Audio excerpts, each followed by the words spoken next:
రెడ్డి ఎస్ఐని కాపాడుతున్నది ఉత్తమ్ కుమార్ రెడ్డి గారి భార్య పద్మావతి రెడ్డి, ఉత్తమ్ కుమార్ రెడ్డి గారు వాళ్ళ సొంత నియోజకవర్గం. ఓకే, డీజీపీ దగ్గరికి వెళ్ళి నేను కూడా వెళ్ళాను, ఆయన కూడా చర్య తీసుకోలేదు. నిన్న ఏదో చిన్న తప్పు చేసిందని చెప్పి వరంగల్లో ఒక ఎస్ఐ బీసీని సస్పెండ్ చేశారు. ఏ తప్పుకు సంబంధం లేని ఒక సీఐని సస్పెండ్ చేశారు. కానీ ఒక మాదిగ బిడ్డ చావుకారకుడైన సురేష్ రెడ్డి సస్పెండ్ కావట్లేదంటే చంపబడ్డ వాళ్ళు బాధితులు మాదిగలు, చంపినోళ్ళు రెడ్డి హడ.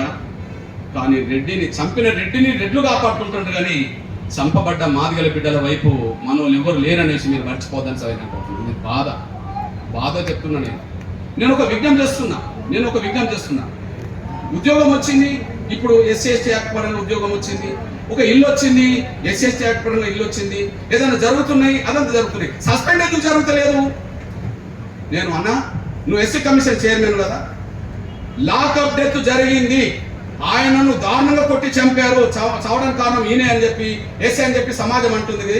ఇప్పుడు ఒక డిపార్ట్మెంట్ విచారణ కూడా చేస్తుంది కదా. నేను విజ్ఞప్తి చేస్తున్నాను కదన్నా, మీరు కాంగ్రెస్ పార్టీలో ఎస్సీ కమిటీకి చైర్మన్ కదా, ఎస్సీలో విభాగం తరఫున అన్న, ఓట్లు వేసుకునేటప్పుడు కాంగ్రెస్ మీకు బాగా మేలు చేసిందని ఓట్లు వేసుకోండి, మాకు అభ్యంతరం లేదన్నా. కానీ మరి మీరే అక్కడికి వెళ్ళకపోతే ఎవరు వెళ్ళాలన్నా నాకు అర్థమవుతలేదు. మీరు వెళ్ళాల్సిన బయట లేదా? అడిగి కోదాడ మీరు రారా?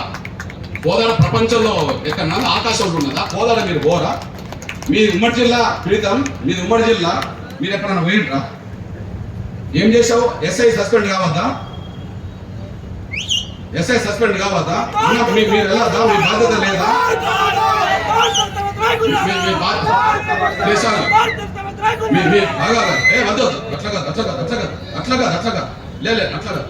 నా బాధ చెప్తున్నా నేను దయచేసి విజ్ఞప్తి చేస్తున్నా.